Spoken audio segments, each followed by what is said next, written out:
अगर स्टोरी पसंद आ रही है तो हिंदी स्टोरी चैनल को सब्सक्राइब करें और वीडियो को लाइक करें। Episode 237 Holi celebration. लैला का सवाल सुनकर सुधीर कुछ पलों के लिए खामोश रहा। फिर उसने धीरे से कहा, एक्चुअली मिस लैला, मैं ऑफिस में ही था कि तभी पुणे से मेरे नंबर पर कॉल आया। मेरी वाइफ की तबीयत अचानक से खराब हो गई थी। वो हॉस्पिटल में एडमिट है। इसी वजह से मुझे फौरन पुणे के लिए निकलना पड़ रहा है। इतना भी वक्त नहीं है कि मैं लौटकर घर जाऊं और ये बैग रखकर वापस पुणे के लिए निकलूं। फिर मुझे ध्यान आया कि आपका घर इसी रास्ते में पड़ता है, इसीलिए मैं यहाँ चला आया। आप प्लीज ये बैग रख लेंगी, क्योंकि इतना हैवी अमाउंट इतनी रात में लेकर अकेले सफर करना बिल्कुल भी सेफ नहीं है मेरे लिए। सुधीर ने ये सब इतने सीरियस लहजे में कहा कि लैला सोच में पड़ गई। सुधीर ने उसे ऐसे खामोश देखा तो बोला, प्लीज मिस लैला, मना मत कीजिए। इतना सारा कैश लेकर सफर करने में जान का खतरा है। वो लगातार रिक्वेस्ट किए जा रहा था। लैला ये सोच रही थी कि उसे सुधीर पर यकीन करना चाहिए या नहीं, क्योंकि पिछले कुछ दिनों से जिस तरह से सुधीर उसके करीब आने की कोशिश कर रहा था, उसके बाद लैला का उस पर शक करना वाजिब था। कुछ देर यूं ही खामोश रहने के बाद लैला ने जैसे कुछ तय करते हुए कहा, ठीक है सुधीर साहब, आप जब इतनी बड़ी परेशानी में हैं, तो मैं आपकी मदद करने के लिए तैयार हूँ। आप ये बैग यहाँ पर छोड़ के जा सकते हैं। ये सुनते ही सुधीर के चेहरे पर चमक सी आ गई। उसने जल्दी से टेबल पर पड़े इस बैग की जिप बंद करके लैला की तरफ बढ़ाते हुए कहा, thank you so much miss Laila. आप नहीं जानती कि आपने मेरा कितना बड़ा काम आसान कर दिया है। कहकर वो वहां से चला गया। मारिया, जो अब तक किचन से सब कुछ देखती जा रही थी, उसने सुधीर के जाते ही हॉल में आते हुए कहा, बेचारे सुधीर सर अब इतनी रात में पुणे जाएंगे। लेकिन लैला ने उसकी बात जैसे सुनी ही नहीं। वो उस बैग को लगातार घूरते हुए अपनी ही सोच में गुम थी। कुछ तो था जो लैला को सुधीर का यकीन करने से रोक रहा था। अगली सुबह लैला भी जगी ही थी कि तभी सुहाना का कॉल आया। हेलो लैला, 2 बजे से पार्टी शुरू है, तुम आ तो रही हो ना? मैं अगर ना कर दूं तो तुम मेरी जान छोड़ने वाली हो क्या? बेफिक्र रहो, मैं 2 बजे तक पहुंच जाऊंगी। और फिर लैला न चाहते हुए भी माया की होली पार्टी में शामिल होने चली आई। यहाँ आकर उसे रंग और गुलाल के बीच रह रहकर अपने अतीत की याद आ रही थी। पार्टी में लोगों का हुजूम सा था। इंडस्ट्री की जानी मानी शख्सियतों का तो जैसे वहां मेला सा लगा हुआ था। अभी लैला ने एंटर ही किया था कि उसे सामने से नरेन आता हुआ दिखा। वो हाथों में ढेर सारा गुलाल लिए हुए उसकी तरफ बढ़ते हुए बोला, हैप्पी होली लैला मैम। लेकिन उसके इरादे भांपकर लैला पहले से ही एक साइड में हो गई। नहीं नरेन, प्लीज मुझे कलर मत लगाना। नरेन ने यह सुनते ही गौर से उसका चेहरा देखा। उस वक्त लैला के चेहरे पर हवाइयां सी उड़ रही थी। लैला कलर से कंफर्टेबल नहीं है कि महसूस करते ही उसने जल्दी से अपने हाथ पीछे कर लिए और बोला, कोई बात नहीं मैम, आप शांत हो जाइए, मैं नहीं लगा रहा कलर। कहकर नरेन वहां से आगे बढ़ गया।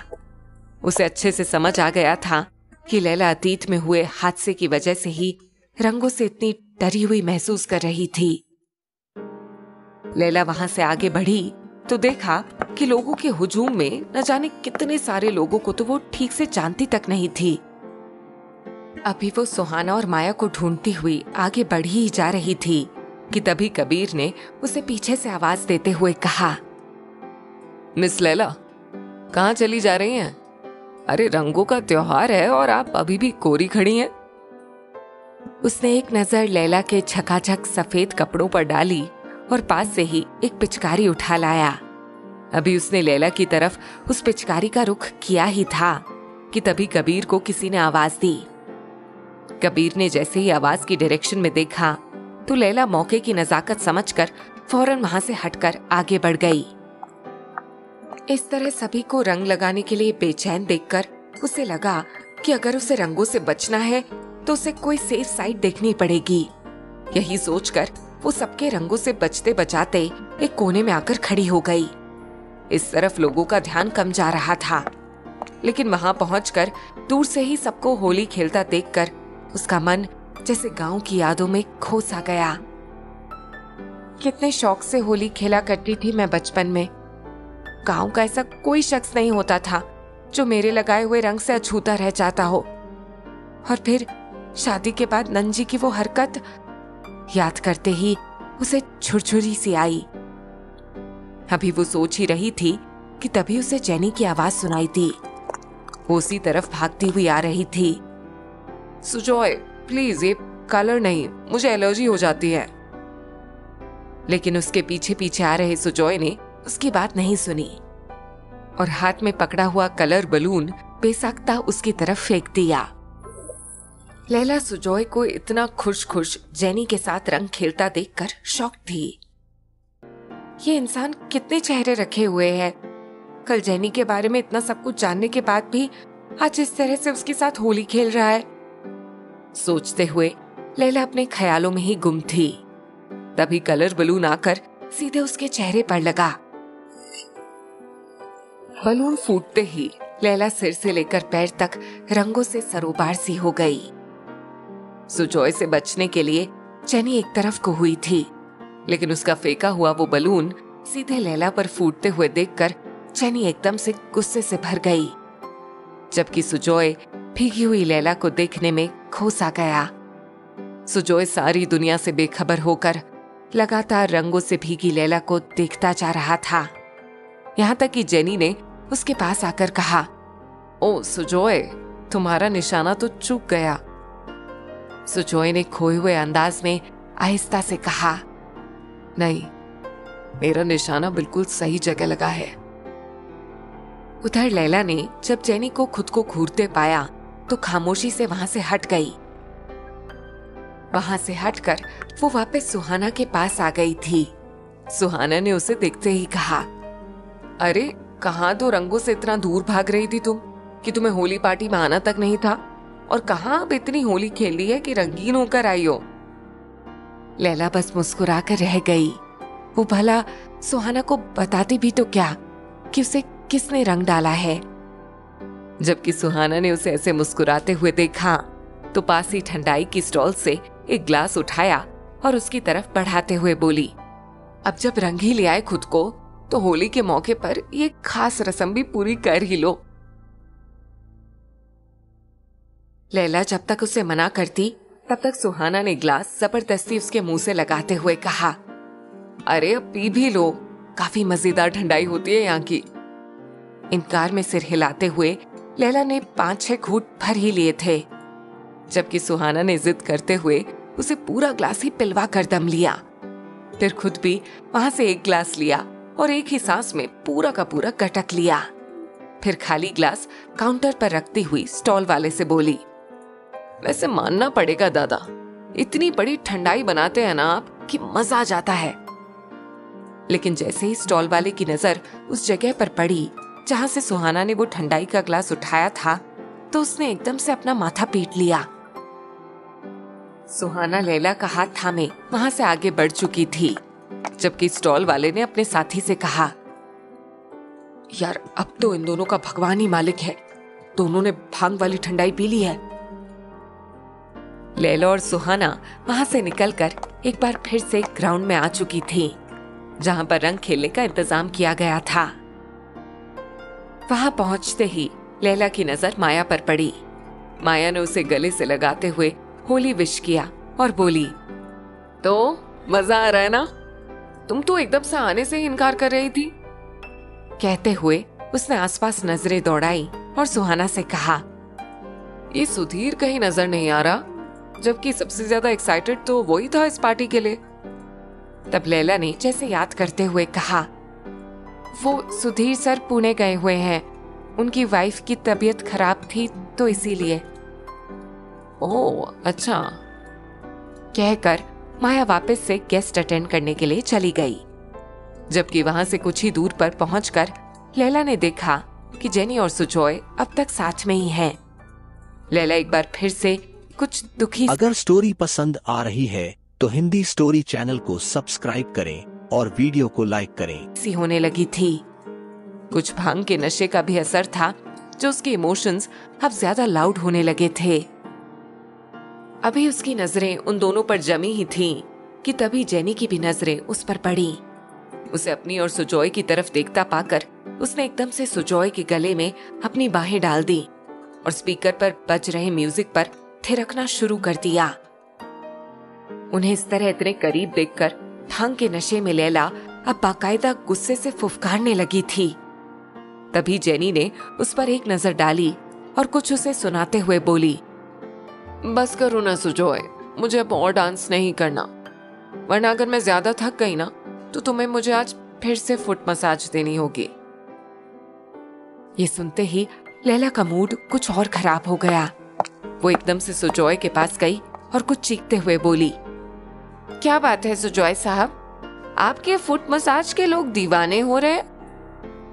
डायरेक्शन फील्ड छोड़कर क्यों ना मसाज पार्लर खोल ले, पैशन का पैशन भी पूरा हो जाएगा और फिर लोगों की मदद भी हो जाएगी। ये सुनते ही जेनी ने गुस्से से कहा, हे वॉच इट, तुम होती कौन हो ये सब बोलने वाली? तब तक सुजॉय लैला की बोली की लड़खड़ाहट देखकर ये समझ चुका था कि लैला ने भांग पी ली है। उसने जेनी को धीरे से आंखों के इशारे से बताया कि लैला ने कुछ नशा कर लिया है, इसीलिए वो उसे ऊपर बने कमरों की तरफ लेकर जा रहा है ताकि लैला कुछ देर के लिए यहाँ से दूर हो सके। ये सुनते ही जेनी ने कुछ भड़कते हुए कहा, तुम क्यों लैला को छोड़ने के लिए जाओगे? सुजॉय ने उसे समझाते हुए कहा, ये नशे में है, अगर इसने कुछ भी उलट पुलट हरकत कर दी या कुछ कह दिया तो हमारी फिल्म पर भी उसका असर पड़ सकता है।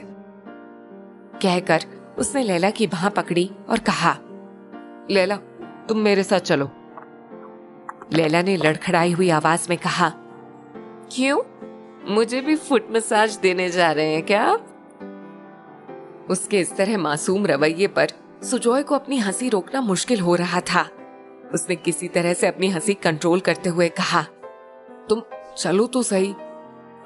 कहकर वो उसे अपने साथ लिए हुए सेट के ही बिल्डिंग के ऊपर बने रेस्टिंग रूम की तरफ आ गया, जबकि पीछे रह गई जेनी गुस्से में सुलग कर रह गई। हर बार कोई ना कोई बहाना बनाकर ये लैला की बच्ची सुजॉय के करीब हो ही जाती है, और ये सुजॉय भी ना परोपकार का ऐसा भूत चढ़ा है इस पर कि उस दौरान मुझे भूल ही जाता है। जेनी ने गुड़ते हुए मन ही मन सोचा, जबकि जिस वक्त सुजॉय लैला को थामे हुए ऊपर लेकर जा रहा था उस वक्त रंगों के स्टॉल के सामने खड़ी दिव्या की नजर भी उन दोनों पर पड़ी। उसने एक शातिर सी स्माइल देते हुए हाथ में पकड़ा विस्की का ग्लास होठों से लगाते हुए मन ही मन में कहा, जितना हंसना मुस्कुराना है हंस लो, मुस्कुरा लो लैला, क्योंकि अब इसके बाद तुम्हें मौका नहीं मिलेगा। दिव्या का ये आखिरी वार तुम्हें अच्छे से चोट पहुंचाने वाला है लैला। सोचते हुए दिव्या ने एक ही सांस में बाकी की बची हुई विस्की पी ली, जबकि इधर रास्ते भर लैला कुछ न कुछ बड़बड़ाती हुई उसके साथ कमरे तक खिंची चली आई। कमरे में आते ही उसने कहा, अरे आप मुझे यहाँ क्यों लेकर आए हैं सुजॉय सर, मुझे अभी और होली खेलनी है। खुद तो खेल ली ना अपने मन भर के होली, और मुझे यहाँ ले आए। सुजॉय ने उसे गौर से देखते हुए कहा, हाँ खेल ली मैंने होली, मन भर न सही लेकिन मन पसंद के शख्स के साथ। कहते हुए उसके होठों पर एक शरारत भरी मुस्कुराहट थी, जबकि लैला नशे की हालत में अपनी आंखों को बंद होने से रोकते हुए बोली, सिर्फ आपको हक है होली खेलने का, मुझे अभी और खेलना है।